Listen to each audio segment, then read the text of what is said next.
आज हम बात करेंगे गंडमूल नक्षत्रों की। वो 6 नक्षत्र जिनके बारे में कहा जाता है कि इनमें जन्म लेने वाला बच्चा एक विशेष ऊर्जा लेकर आता है। ऐसी ऊर्जा जो घर में बड़े बदलाव ला सकती है, परिवार के कर्म को हिला सकती है और कभी-कभी जीवन की दिशा ही बदल सकती है। आज हम इन नक्षत्रों के पीछे छिपे गहरे ब्रह्मांडीय रहस्य को जानने की कोशिश करेंगे। ज्योतिष में गंडमूल नक्षत्र वे 6 नक्षत्र हैं जो राशि परिवर्तन के संधि काल में आते हैं। संधि काल वह समय है जब एक ऊर्जा समाप्त होती है और दूसरी आरंभ होती है। यह समय हमेशा सबसे अस्थिर, सबसे नाजुक और सबसे शक्तिशाली माना जाता है। इन्हीं ऊर्जा परिवर्तन के क्षणों में जन्म लेने वाले बच्चे स्वाभाविक रूप से जीवन में असामान्य अनुभव लेकर आते हैं।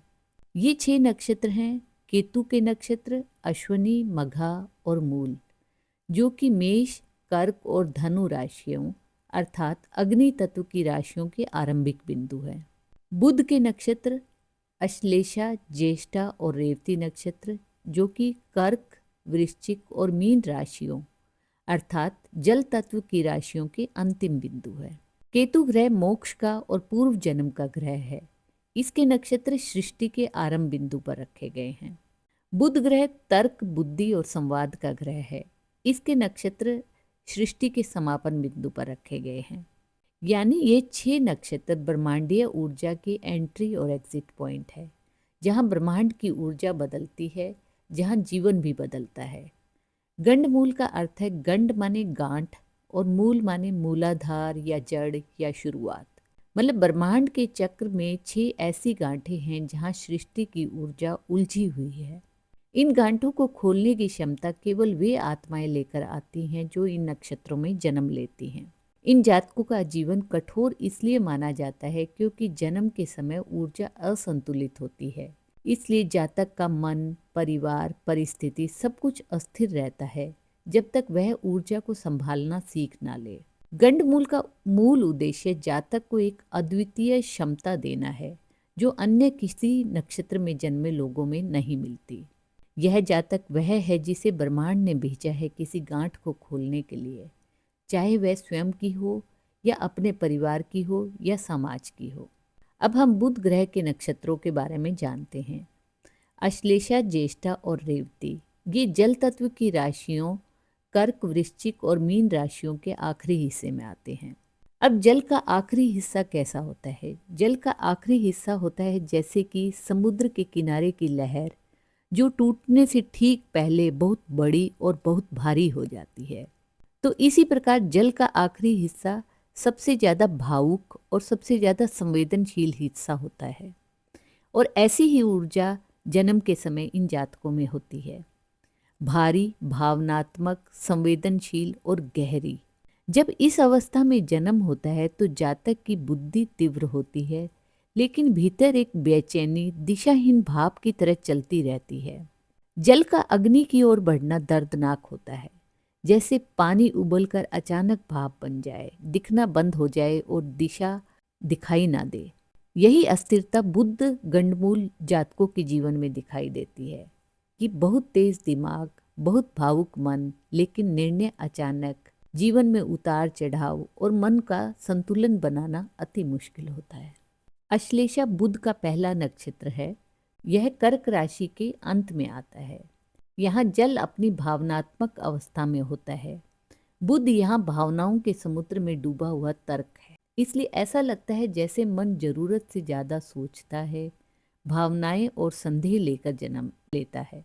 उदाहरण के लिए एक बच्चा जो हर बात को दिल पर ले लेता है, हर आवाज़ सुन लेता है और परिवार की हर ऊर्जा महसूस कर लेता है। ऐसा बच्चा शुरू में बहुत संवेदनशील होता है। इस संवेदनशीलता के कारण बचपन में कुछ भावनात्मक झटके या संबंधों में उलझन हो सकती है, लेकिन यह ऊर्जा बाद में असाधारण मानव स्वभाव को समझने की क्षमता बन जाती है। अश्लेषा लोग इसलिए भी विशेष होते हैं क्योंकि वे दूसरों के मन की गांठ खोल सकते हैं, लेकिन खुद की गांठ खोलने में समय लगता है। बुध का दूसरा नक्षत्र है ज्येष्ठा नक्षत्र, जो कि वृश्चिक राशि के अंतिम हिस्से में आता है। यहाँ जल और गहरा और रहस्यमयी हो जाता है। और बुध ऐसे जल को समझ नहीं पाता, इसलिए विशेष मानसिक शक्ति और मुश्किलें दोनों बढ़ जाती हैं। जैसे कोई व्यक्ति बहुत बुद्धिमान हो पर मन में बहुत सी बातें छुपा कर रखे। यह एक हैवी इमोशनल बैगेज लेकर चलने जैसा होता है। ज्येष्ठा जातक बचपन में अप्रत्याशित घटनाएं, वातावरण में बदलाव और भावनात्मक चोट का सामना कर सकते हैं, पर यही उन्हें बहुत मजबूत, आत्मनिर्भर और मानसिक रूप से अद्भुत बना देता है। ये स्वभाव से तेज, जिम्मेदार और स्वाभाविक नेता होते हैं, लेकिन संवेदनशीलता उनकी कमजोरी और ताकत दोनों बनती है। बुध का तीसरा नक्षत्र आखिरी नक्षत्र है रेवती, जो कि मीन राशि के बिल्कुल अंत में है, जिसका अर्थ है कि जल अपने अंतिम बिंदु तक पहुंच चुका है। यह वह ऊर्जा है जहां आत्मा एक यात्रा पूरी करके अगली यात्रा की सीमा पर खड़ी होती है। जैसे कोई व्यक्ति स्टेशन पर खड़ा हो, जाकर एक ट्रेन छोड़ चुका हो और दूसरी पकड़ने वाला हो। यह समय उत्सुकता, भ्रम, संवेदनशीलता और आध्यात्मिक आकर्षण से भरा होता है। रेवती में जन्मे जातक बेहद संवेदनशील, कलात्मक, दयालु और कल्पनाशील होते हैं, लेकिन जीवन की शुरुआत में भ्रम, दिशा शून्यता और गलत लोगों से जुड़ने की संभावना होती है, और अंत में यही जातक आध्यात्मिक, रचनात्मक और बहुत परिपक्व बनते हैं, जैसे नदी समुद्र में मिलकर विशाल हो जाती है। अब हम बात करते हैं केतु ग्रह के नक्षत्रों की। अश्वनी, मघा और मूल, ये नक्षत्र अग्नि तत्व की राशियों मेष, सिंह और धनु राशियों के आरंभ में आते हैं। अग्नि का आरंभ स्वयं एक विस्फोट जैसा होता है, जहां ऊर्जा शांत गति से और अतीत से वर्तमान में कूदती है। केतु स्वयं भूतकाल के कर्म, मुक्ति और अदृश्य ऊर्जा का ग्रह है। जब केतु की यह रहस्यमयी शक्ति अग्नि के प्रथम चरण में प्रवेश करती है, तो एक ऐसा जातक जन्म लेता है जिसकी आत्मा पुराने अधूरे कर्मों का भार लेकर नए जीवन चक्र में फेंकी जाती है। यहाँ ऊर्जा अचानक जागती है, एकदम से दौड़ने लगती है, और इसी कारण इन जातकों का जीवन सामान्य नहीं रहता। इनका मार्ग हमेशा किसी अदृश्य शक्ति द्वारा मोड़ा जाता है। जल से अग्नि में प्रवेश की यह ऊर्जा अग्नि की तेज मांगों को पूरा करने का द्वाब बनाती है। इसलिए केतु गंडमूल जातक जीवन में अचानक मोड़ों का अनुभव करते हैं। इन्हें बचपन में कठिनाई होती है और इनका जीवन साधारण नहीं चलता। जैसे रॉकेट को लॉन्च करते समय सबसे जोरदार झटका शुरू में होता है, उसके बाद ही वह आसमान में स्थिर गति पकड़ता है, ठीक ऐसा ही केतु गंडमूल जातकों के जीवन में होता है। शुरुआती जीवन कठिन और फिर धीरे धीरे स्थिरता और सफलता। केतु ग्रह का पहला नक्षत्र है अश्विनी नक्षत्र। अश्विनी नक्षत्र उस क्षण का प्रतिनिधित्व करता है जब अग्नि तत्व पहली बार जलता है, जैसे अंधेरे कमरे में अचानक तेज रोशनी चमक जाए। केतु का प्रभाव इसे और रहस्यमयी बनाता है। इस नक्षत्र में जन्मा बच्चा मानो जीवन में धकेला गया हो बिना तैयारी के, जैसे किसी ने अचानक उसे गति दे दी हो। इसलिए ऐसे जातक बहुत तेज, जल्दी करने वाले, तुरंत प्रतिक्रिया देने वाले होते हैं, पर शुरुआत में अस्थिर भी होते हैं। उदाहरण के लिए, जैसे घोड़ा अचानक दौड़ पड़ता है, रोकने से पहले बहुत आगे निकल जाता है, वैसे ही इनका जीवन पहले 10-15 साल थोड़ा अनियंत्रित, तेज और अचानक घटनाओं से भरा होता है, पर जैसे ही घोड़ा सही दिशा मिलने पर सबसे विश्वसनीय साथी बन जाता है, वैसे ही अश्विनी नक्षत्र में जन्मे लोग जीवन के मध्य और अंत में बहुत सफल, उपचारक, साहसी और मार्गदर्शक बनते हैं। यहाँ कठिनाई सिर्फ इसलिए आती है क्योंकि आत्मा अग्नि में पहले कदम के झटके से जन्म लेती है। केतु ग्रह का दूसरा नक्षत्र है मघा नक्षत्र, जो कि सिंह राशि के आरंभ में आता है, जो कि अग्नि तत्व की राशि है। यहाँ राजसत्ता की अग्नि पहली बार चमकती है। यहाँ जन्मे जातक जैसे किसी पारिवारिक प्रथा, मान सम्मान, पूर्वजों की अपेक्षाएं और परंपराओं के भारी सिंहासन पर अचानक बिठा दिए जाएं। जैसे कि 5 साल के बच्चे को कहा जाए, तुम अब घर के बड़े हो। वह बच्चा खुश भी होगा पर बोझ भी महसूस करेगा। ठीक ऐसा ही मघा जातकों का शुरुआती जीवन होता है, गर्व भी और दबाव भी। केतु के कारण उनका रिश्ता पूर्वजों के कर्मों से खास होता है। अक्सर वे अपनी पीढ़ी में पुराने कर्म तोड़ने, परिवार का अंधविश्वास बदलने या अपना अलग रास्ता चुनने के लिए जन्म लेते हैं। केतु का तीसरा नक्षत्र है मूल नक्षत्र। मूल नक्षत्र का अर्थ है जड़ें। यह नक्षत्र उसी क्षण सक्रिय होता है जब अग्नि अपनी सबसे प्रचंड अवस्था में प्रवेश करती है।